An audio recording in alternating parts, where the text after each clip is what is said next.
Adam here from the Walser Automotive Group, and what I want to do today is take you on a test drive. So next to me here, I have a 2026 Hyundai Palisade Hybrid. We'll look at the interior, exterior, some of the trim level specifics, then go for a spin around, see what it's like out on the road. Okay, so now we're behind the wheel of the 2026 Hyundai Palisade Hybrid, and this is the SEL Premium. So there's a ton of different trim levels, so it can get a little bit confusing, but we'll touch on some of the specifics of this feature as well as some other stuff in the Palisade. Now, new for 2026, obviously they've added this hybrid model. So if you're looking for the extra fuel economy, the hybrid is definitely one you're going to want to check out. But for now, before we get too much into the weeds, let's put it in drive. We'll go for a spin around. So it is important to note there is going to be a front-wheel drive as well as an all-wheel drive or an H-track version. Obviously, it's a little bit snowy up here as we're up in the Midwest, so getting the all-wheel drive would probably be what we would recommend.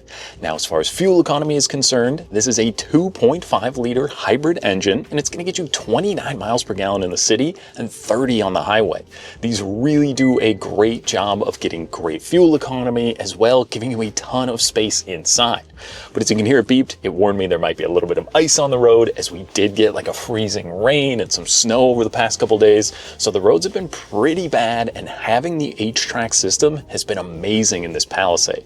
It really does give you that best possible bite and traction. There's even a few selectable drive modes. So you can go between the drive and the terrain mode. You can put it into a snow mode. Maybe if you're stuck behind your house in like an alley or trying to get out of a tight situation, there's some pretty cool drive modes you can select, as this is a very capable off-road vehicle. Maybe not extreme off-roading, but if you're looking to get to a campsite or trying to get out of the snow, the Palisade can certainly get that done.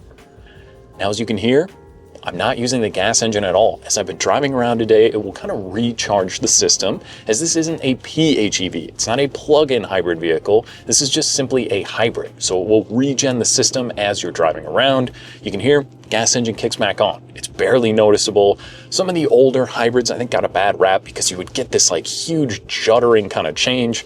But again, I switched right back over into EV. It's pretty much unnoticeable when you're driving around. And this also has a 6-speed automatic transmission.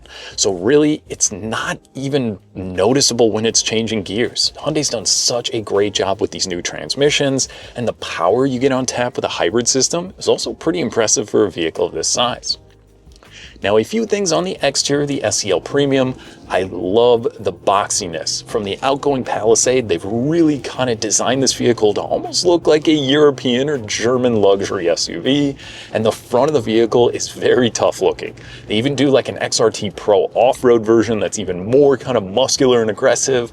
But I think if you're looking at something, Honda, Toyota, Nissan, there's so many great options when it comes to third-row SUVs. Differentiating yourself between the style is something Hyundai's done a really great job of. Not only that, but Hyundai offers a 10-year, 100,000-mile powertrain warranty. That means for the next decade, you can pretty much be on the road as long as you're keeping up with your scheduled maintenance. There's not really much worries you have. That's going to cover the powertrain as well as some of the hybrid system. So there's a lot to like with these Hyundai vehicles. Now, something else back to the exterior. This one will have the 18-inch wheel. There's a bunch of different wheel and tire options if you're going all the way up to the calligraphy or some of the standard Palisades. And this white looks really good. The design, even kind of like the taillight design of the vehicle, is really cool. This one also gets a power liftgate as the SEL Premium, so you can click the button on the back or on the key fob. That will swing it open for you. There's a surprising amount of room back there. So even into this model, there's a little button on the side that you can press, and that's a power folding second row. So you don't have to walk around to the side. You can click the button and that will knock the row down. And then the third row, you just pull those little handles and that'll flip those seats down for you. So there is a couple different options. While there is an 8-passenger like we have here today, as this has the bench seat for the second row, or you can do the captain's chairs. So if you're only looking for 7 passengers, the captain's chair is obviously the option there, but getting the bench seat gives you the full capability of 8 people. Now, as you can hear, I click on the blinker. One of my favorite features in any vehicle is that little blinker camera you get. It's so cool. It gives you a clear look at your blind spot. Yes, this is a pretty large SUV, but visibility is actually really good in here. It's really easy to see. The windows are really nice and large. The back does get a little bit tighter to see out of, but as far as big third row SUVs go, it drives more like a Tucson than a Yukon, if that makes sense. It's just easy to pilot around, it's easy to park, and there's a full 360 view backup camera in here. There's even a little button you can press right here on the dash when you're parked or going slowly. That pulls up the camera. There's like 20 different views you can go through. It is so cool. Now, speaking of the infotainment screen, this is going to be a 12.3-inch display. So that's going to give me wireless Apple CarPlay as well as Android Auto. There's maps built into there as well. But just having like your text messaging, Google Maps, everything being in there. And then my phone down here on a wireless charging pad makes it so easy to not be messing with your phone when you're on the go. There's not only USB-C charging, 3 ports up here, there's one in each of these seats, and there's also third row USB-C charging. So that just gives the ability for everyone in the car to keep their devices charged up. Now, speaking of everyone in the car, obviously if you're looking at a third row SUV, what's the third row like?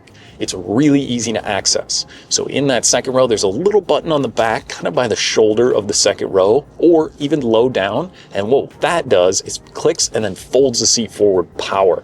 So it's not like one huge thing, it just kind of sweeps it forward. But really what it means is that you don't have to unhook the car seats. So if you got the car seats in there, you can slide out of the way, kids can hop into that third row, or even adults. I'm 6 feet tall, it gets a little bit tighter for me, obviously, but the kiddos are gonna have no problem. Or, you know, if you really need to put 8 people in this vehicle, yes, it's going to be a little bit tight, but if you've got 6 people in here, they're all going to have tons of legroom, tons of charging, and it's actually pretty comfortable as you go up the lineup because you can even add things like heated seats to that second row, which is really pretty nice. But the third row, there's like, as far as headroom is concerned, I should say, where I'm at 6 feet tall, yes, I could fit back there. I wouldn't want to be back there forever, but the kids are going to have no problem at all. But then in the second row, that's where it's really nice because there's a ton of headroom in there. You've, like I said, got the USB-C charging. Those seats can slide forward and back. They can fold down flat. It's kind of like a Lego set, the way you can build it out in here to work for what you're doing. But then when you're going to want to be up here in the driver's seat. So the SEL Premium not only adds a heated seat, but also a ventilated seat for those Minnesota summers, and then you get a 2-level heated steering wheel.